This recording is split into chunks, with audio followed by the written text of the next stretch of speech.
అందరికీ నమస్కారం. आप सभी को ब्रह्मर्षि तटवर्ती राघवराव सर का नमस्कार।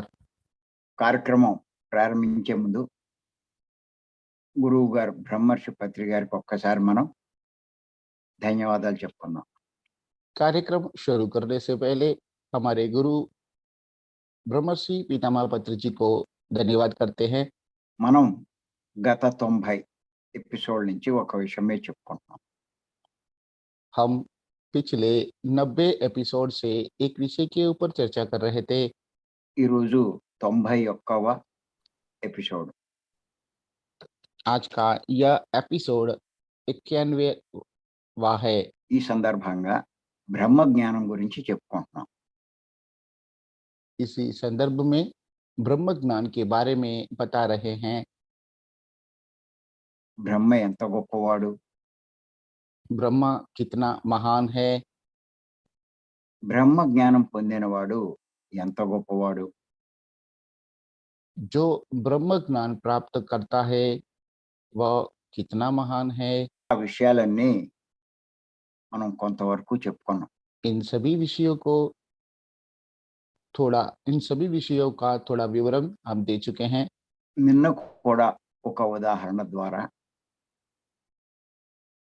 कल भी एक उदाहरण के द्वारा చెప్పుకున్నాం. बता चुके थे। శివుడు కూడా ఎందుకు ధ్యానం చేస్తున్నాడు అంటే शिव जी भी क्यों ध्यान कर रहे हैं, उसका मतलब ఆ బ్రహ్మ గురించి ఇంకా తెలుసుకోవడానికే అని కూడా తెలుసుకున్నాం. उस ब्रह्मा के बारे में और अधिक जानने के लिए ये हम जान चुके हैं। అంతటి గొప్ప బ్రహ్మ జ్ఞానం పొందినవాడు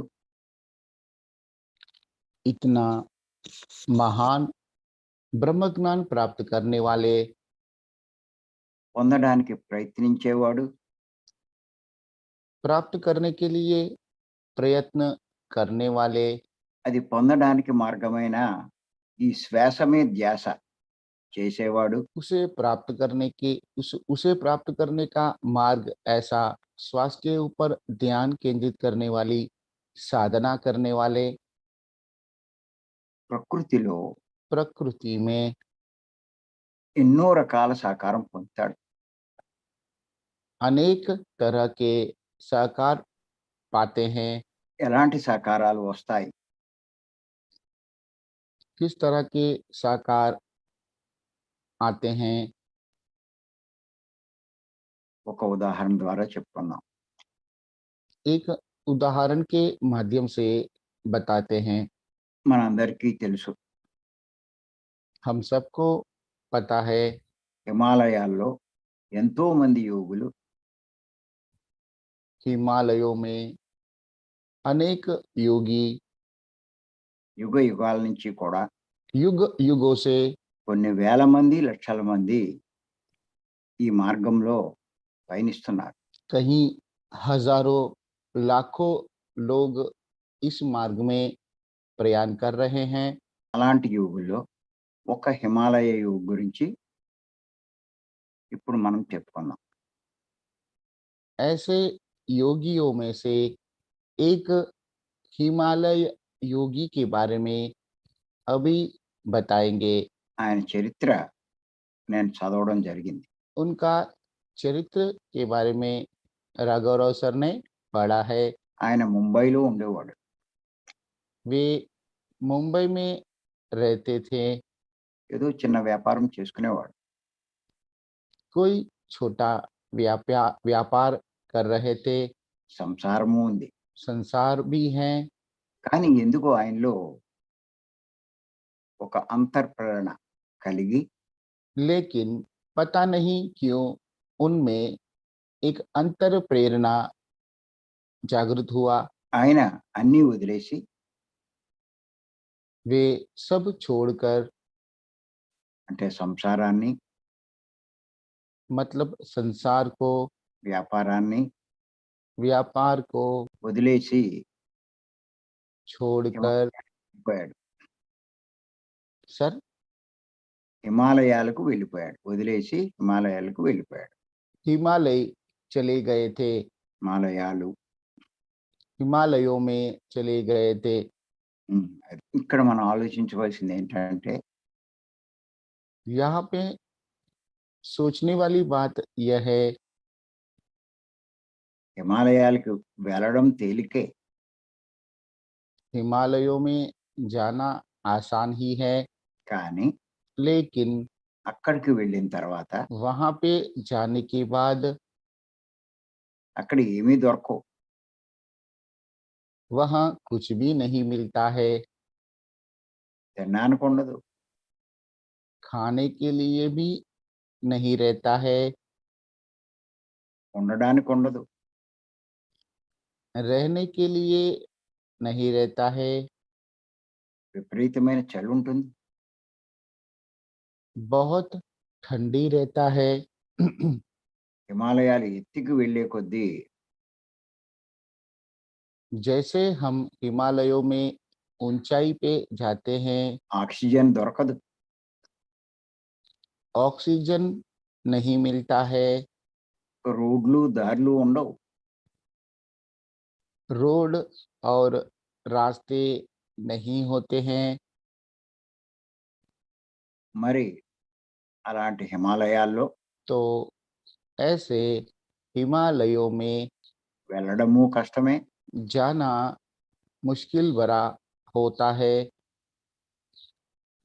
ప్రయాణించడము కష్టమే. प्रयाण करना कष्टदायक है, ఉండడము కష్టమే. रहना भी कष्टदायक ही है, జీవించడం కూడా కష్టమే. जीना भी कष्टदायक है। అయినా సరే ఆయన వెళ్ళాడు. फिर भी वे गए थे। మరి మన ఇళ్లల్లో ఉన్న మనం तो अपने घरों में रहने वाले हम రోజుకి 3 సార్లు ఆహారం తీసుకుంటాం, తింటాం. दिन में 3 बार आहार लेते हैं, మధ్య మధ్యలో స్నాక్స్ తీసుకుంటాం. बीच बीच में स्नैक्स भी लेते हैं। 2-3 సార్లు టీ కానీ, కాఫీ కానీ తీసుకుంటాం. 2-3 बार चाय अथवा कॉफी भी लेते हैं। ఏది లేకపోయినా చాలా ఇబ్బంది పడతాం. कुछ भी नहीं रहता है तो बहुत ही तकलीफ महसूस करते हैं।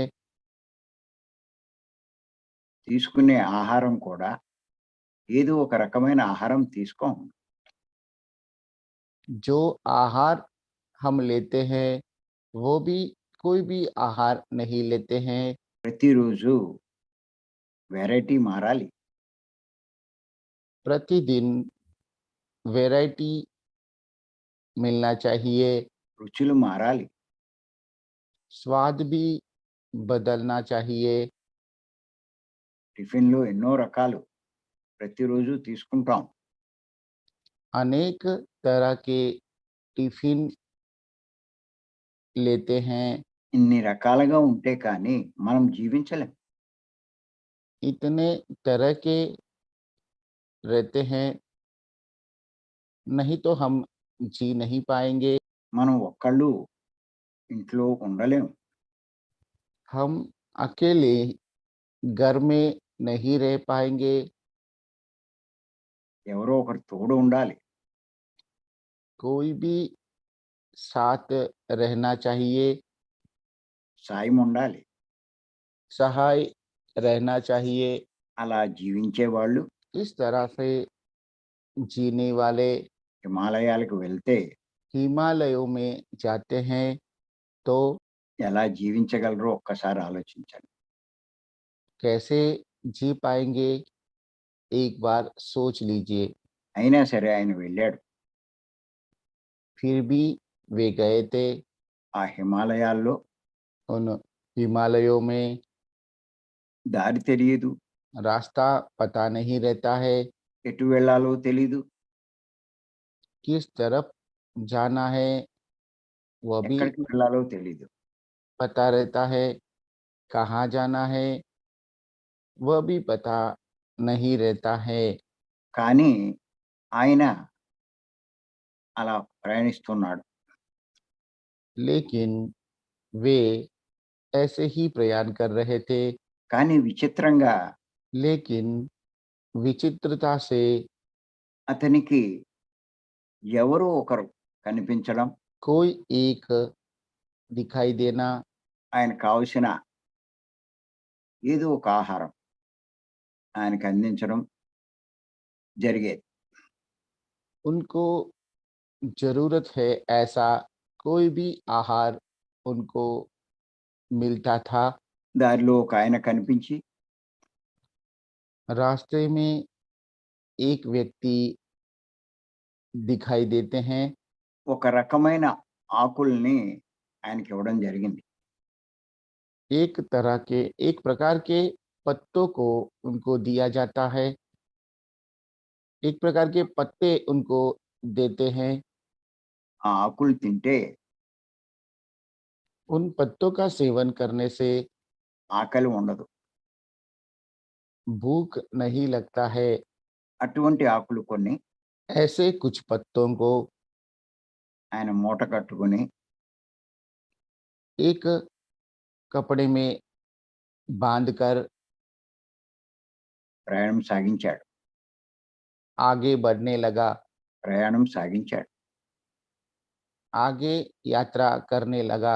ఎక్కడో ఒక చోట ఒక పాడుపడిపోయిన చిన్న కుటీరం కనిపిస్తే कोई जगह पर एक छोटा कुटीर अथवा झूपड़ी दिखाई देता है तो అందులోకి వెళ్ళాడు. उसमें चले जाते हैं, కానీ అందులో ఎవరు లేరు. लेकिन उसमें कोई भी नहीं है। ఈయన అందులోనే కూర్చుని ये उसमें ही बैठकर ధ్యానం చేశాడు. ध्यान किया। ఆ రాత్రి అక్కడే ఉన్నాడు.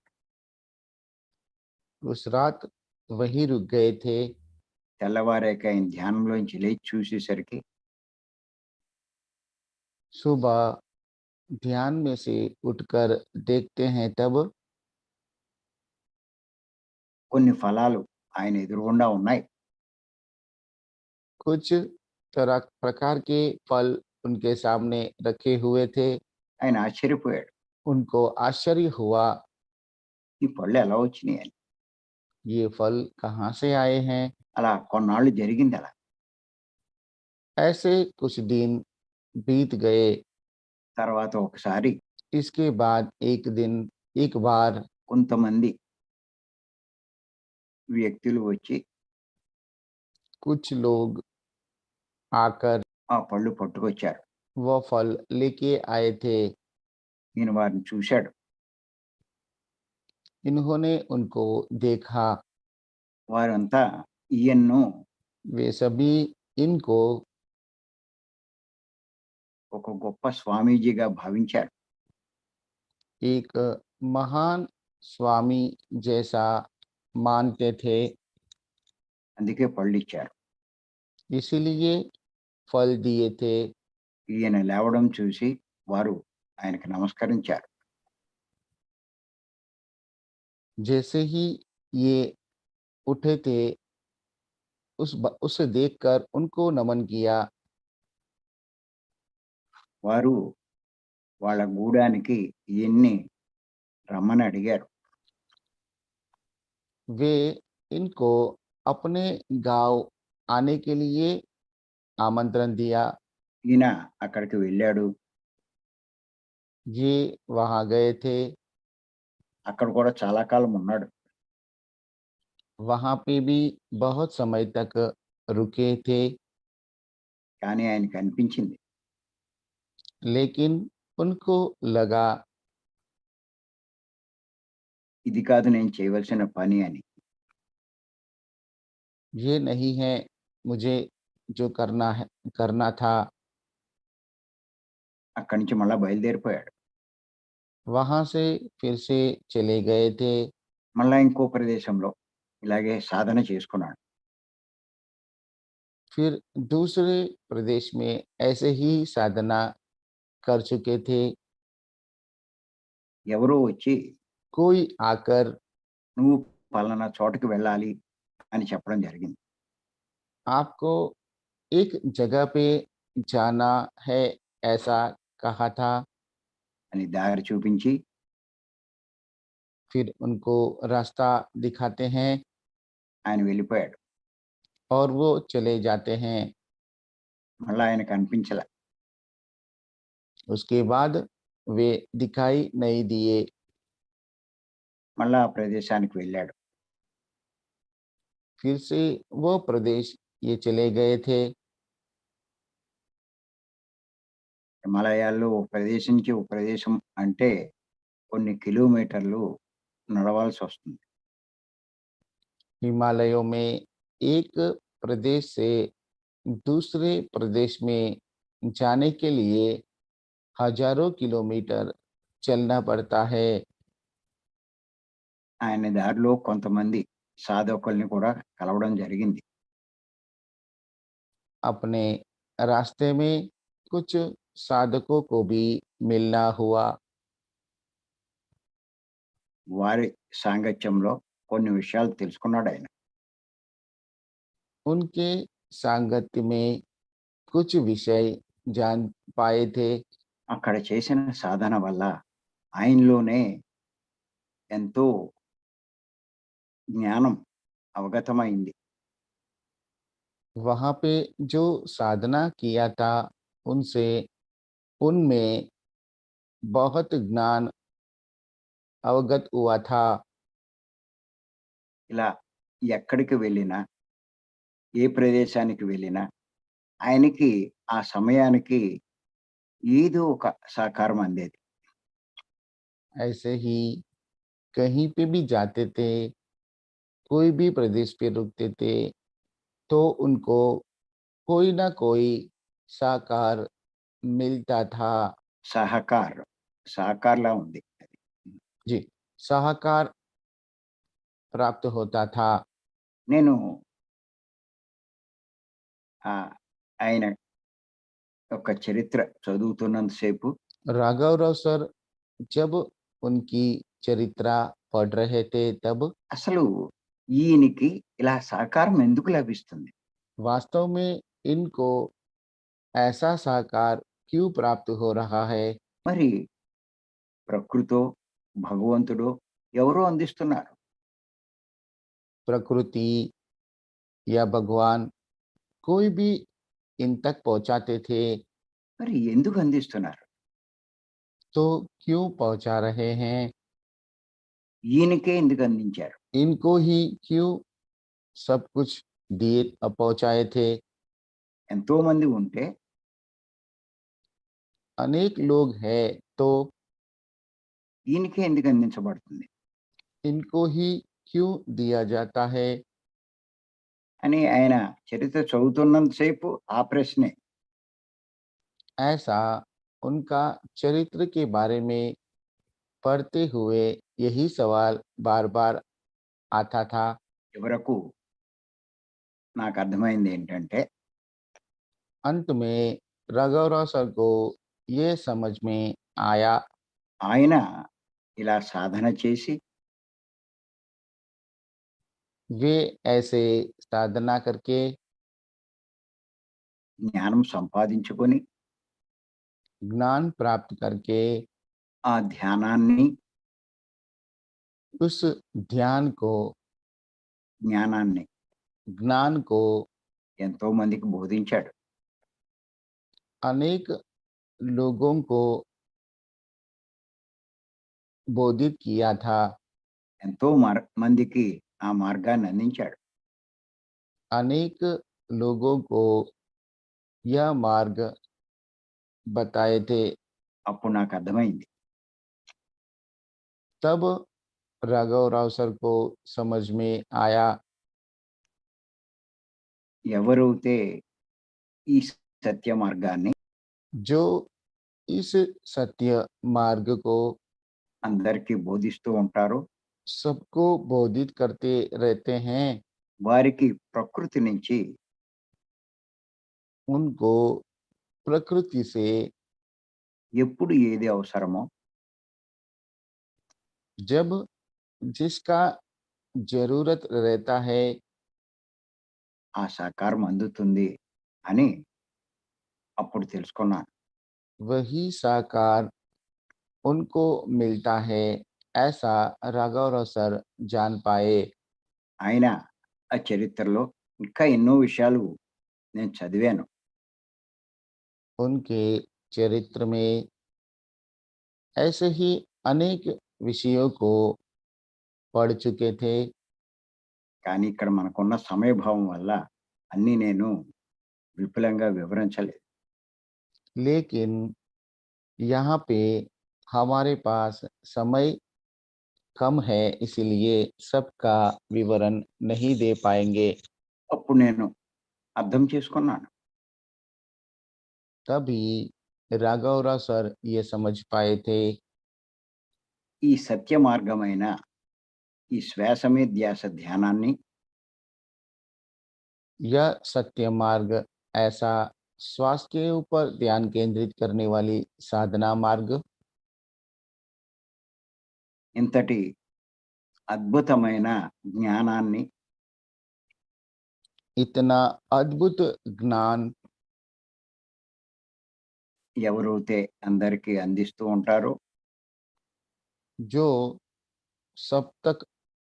सब लोगों तक पहुंचाते हैं, వారికి उनको ఈ పనిలో ये काम में కావలసిన సహకారం जरूरत ऐसा सहकार ప్రకృతి నుంచి అందుతుంది.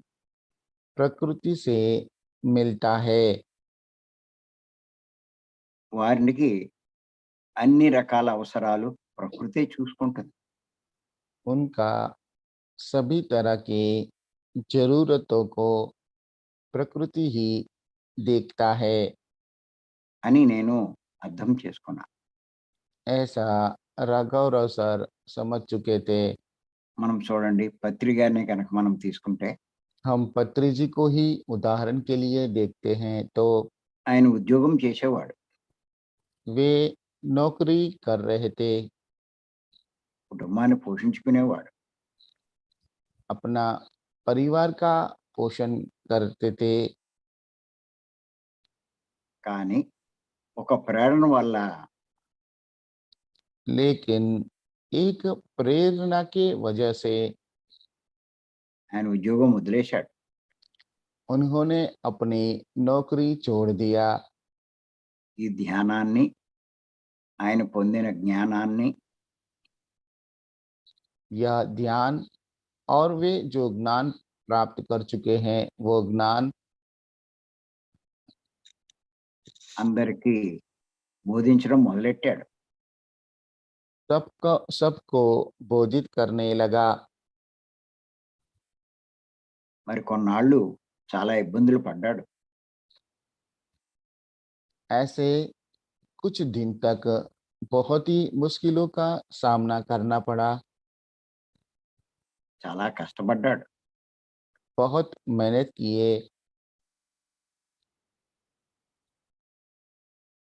మరి ఆయన నిస్వార్థ సేవకు तो उनका यह निस्वार्थ सेवा को ప్రకృతి ఎంతో సహకరించింది. प्रकृति बहुत सहकार दिया। మరి ఇప్పుడు ఎన్నో లక్షల మంది ఆయన మార్గంలోకి వచ్చారు. तो अनेक अब लाखों लोग उनके मार्ग में आ गए। అంతేకాదు ఆయనకి జేబులో రూపాయి లేకపోయినా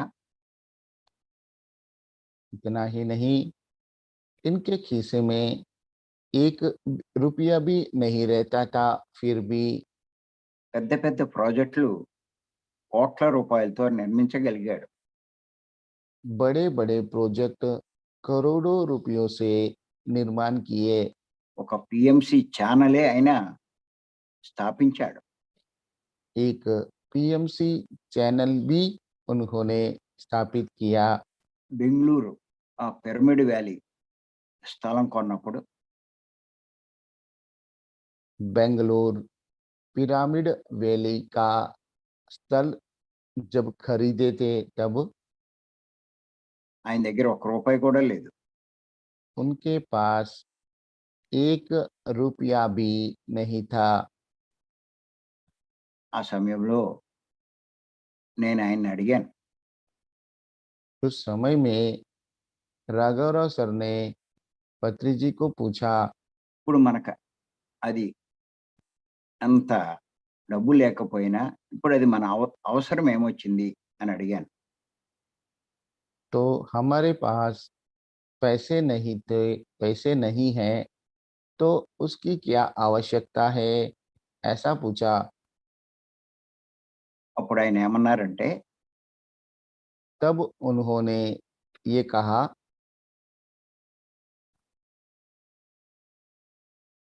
ఈడు వచ్చినప్పుడు పెళ్లి చేసుకుంటాం కదా!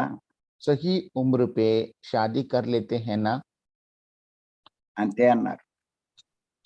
बस इतना ही कहे थे। అంటే దీని అర్థం तो इसका अर्थ ये है, ఆ ప్రాజెక్ట్ యొక్క అవసరం వచ్చింది అని మనం తెలుసుకోవాలి. उस प्रोजेक्ट का ज़रूरत मतलब ज़रूरत है, ऐसा हमें समझना चाहिए। మరి అది ఎన్నో కోట్లు ఖర్చయినా పూర్తయింది. तो वहाँ पे ब अनेक करोड़ों रुपए का खर्च हुआ था, तब भी वो पूरा हो चुका था।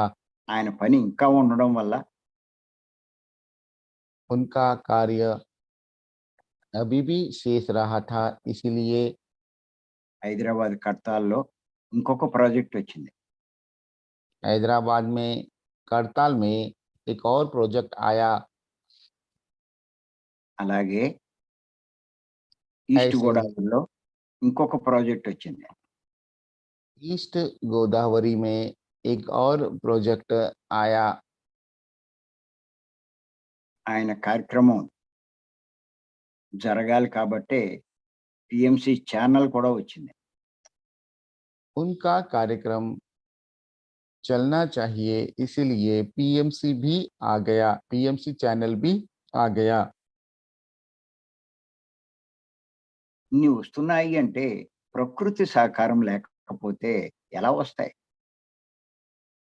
ये सब आए तो प्रकृति के सहकार के बिना कैसे आएंगे? ఆయన దగ్గర చూస్తే రూపాయి లేదు. उनके पास देखते हैं तो 1 रुपया भी नहीं है, కానీ గొప్ప గొప్ప ప్రాజెక్టులు వచ్చినాయి. लेकिन महान प्रोजेक्ट आ गए। మన సొసైటీలోనే కోట్లు ఉన్న వాళ్ళు ఉన్నారు. हमारे सोसाइटी में भी करोड़पति हैं, కోట్లు ఉన్నవారు ఉన్నారు. करोड़ों रुपया जिनके पास है, ऐसे लोग हैं। కానీ అలాంటి ప్రాజెక్ట్ కట్టగలరా? लेकिन ऐसे प्रोजेक्ट का निर्माण कर सकते हैं क्या? అంటే ఆయనకి ప్రకృతి ఎంత సహకరించింది? मतलब प्रकृति उनको कितना साकार दिया? దీన్ని బట్టి इससे ఆయన చేస్తున్న పని ఎంత గొప్పదో మనకు అర్థమవుతుంది. वे जो कार्य कर रहे थे वो कितना महान है, हमें समझ में आता है।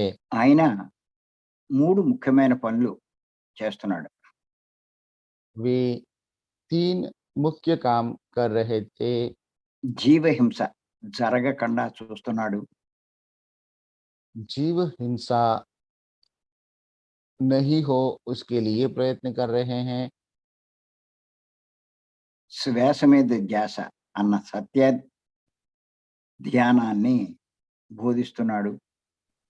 श्वास के ऊपर ध्यान केंद्रित करने वाली सत्य साधना सबको बोधित कर रहे हैं। అపారమైన బ్రహ్మ జ్ఞానాన్ని బోధిస్తున్నాడు. अपार ब्रह्म ज्ञान बोधित कर रहे हैं।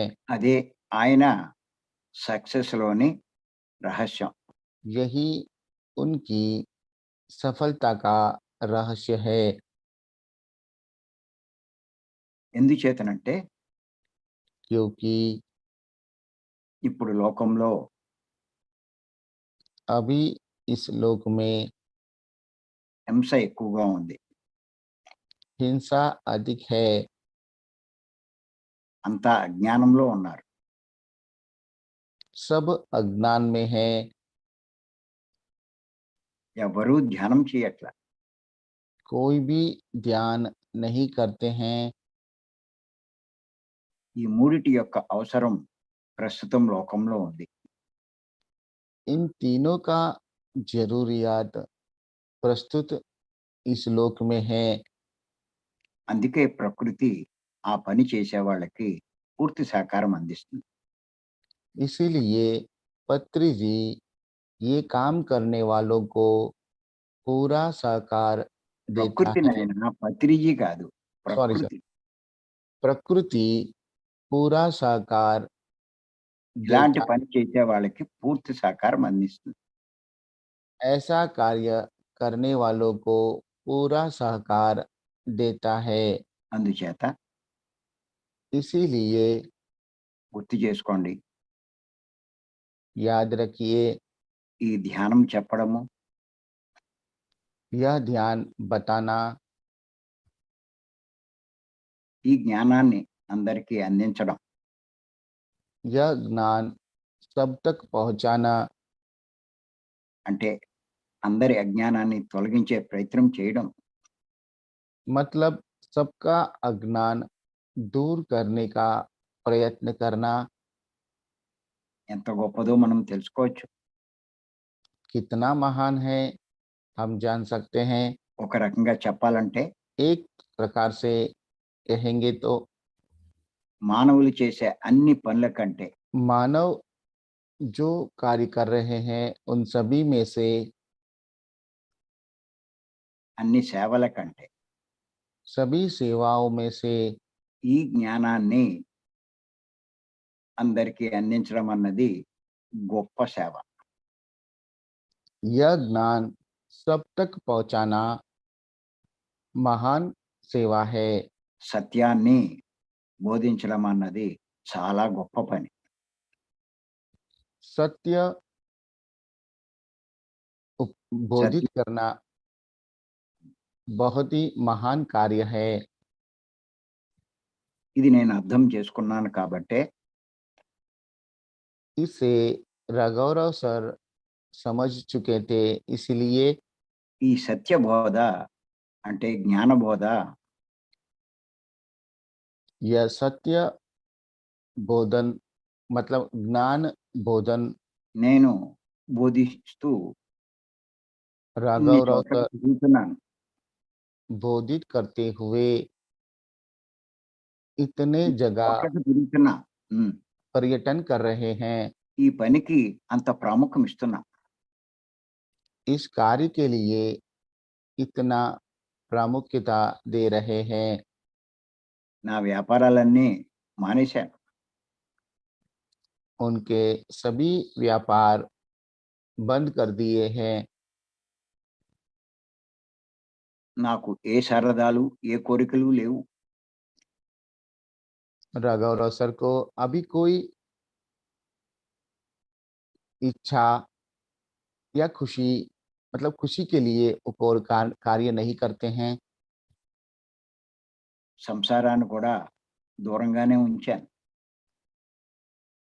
उनके संसार मतलब परिवार को भी अब दूर ही रखे हैं।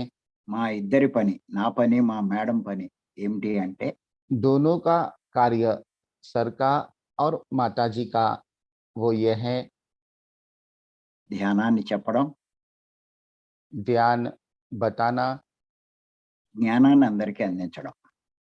ज्ञान सब तक पहुंचाना। అదే మా ఇద్దరి పని. यही इन दोनों का कार्य है।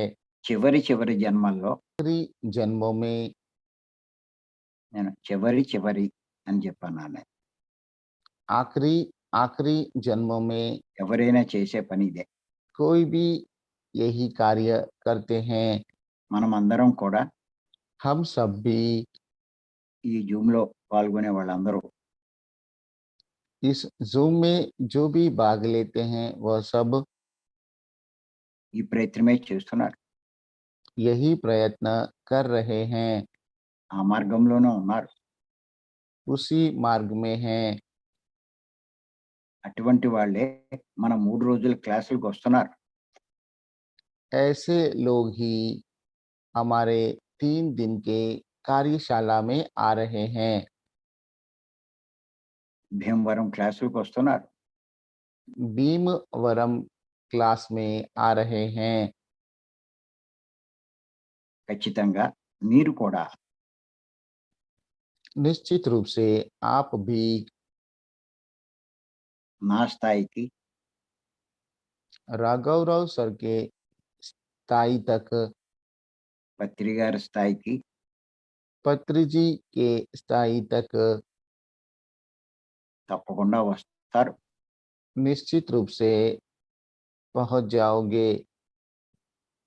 లోకంలో గొప్పవారిగా కనిపించకపోయినా इस लोक में महान व्यक्ति जैसा नहीं दिखाई देने पर भी ప్రకృతిలో प्रकृति में మనము हम ఎంతో గొప్పవాళ్ళం. बहुत ही महान हैं। భగవంతుడి లెక్కలో भगवान के गिनती में గొప్పవారిగా లెక్కించబడతాం. महान रूप से गिनती में आएंगे।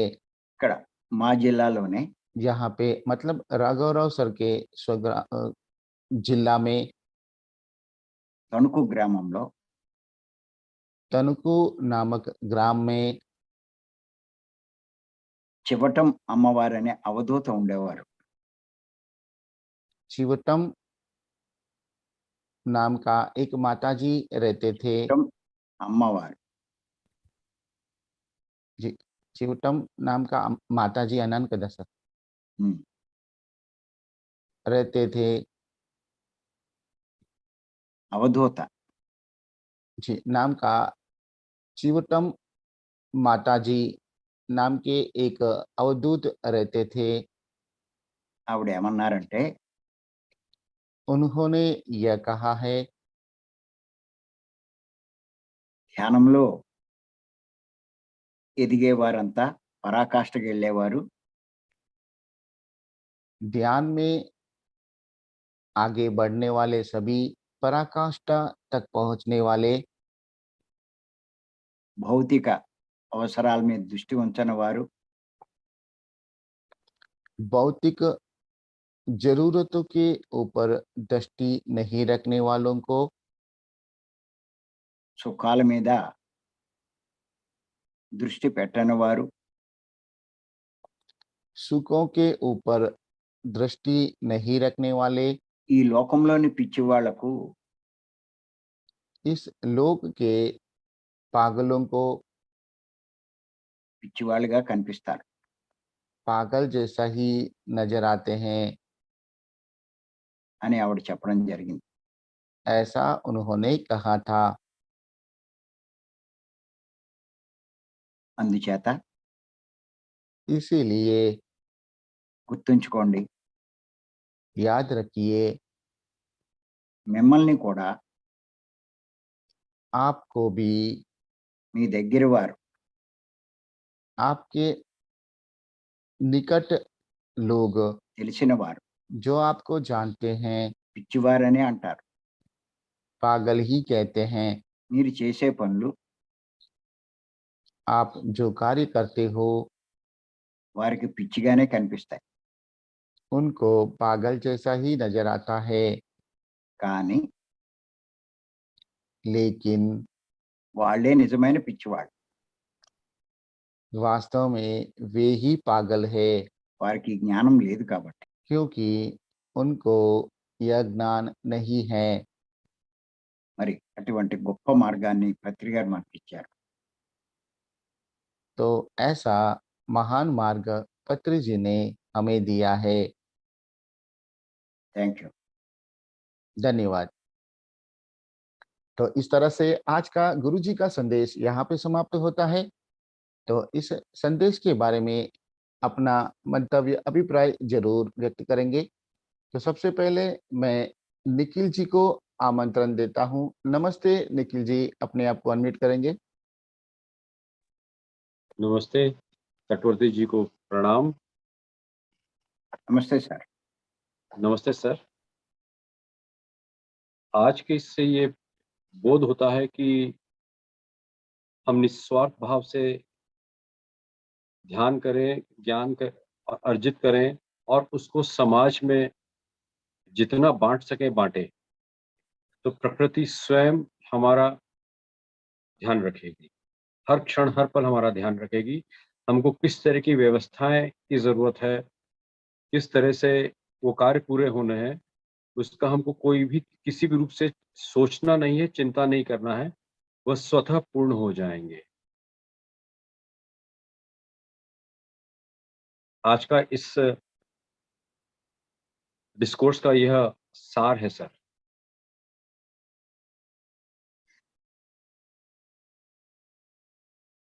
Okay. But what is the essence of this is what we are learning, what we are knowing, the knowledge is the Yes, sir. highest and greatest in the nature. Yes, sir. That we have to know. That's right. And learning this particular knowledge and dissipating it without any selfish thoughts to right people, automatically the nature will take care of everybody and everything that is Those required. people, not everybody. It will take care for whatever is required to fulfill that. Hello, Chiranjeevi ji. Sir आपकी आवाज आ रही है, मैं देख रहा हूँ। वो sir का फोटो नहीं दिख रहा। जी जी।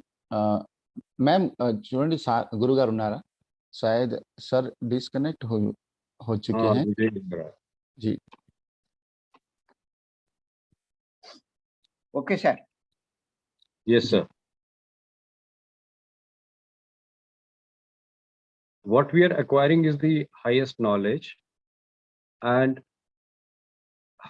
highest level of sadhana and dhyan sadhana, and by virtue of that, what we are getting, we should disseminate it to a larger audience, and in that due process, whatever is required, the nature will take care of it. We need not worry about it while doing that particular thing, and we should do that with full sincerity and dedication. Correct, sir. Thank you, sir. Thank you. Thank you. Thank you Nikhil ji. अपने आप को unmute करेंगे आयुष जी।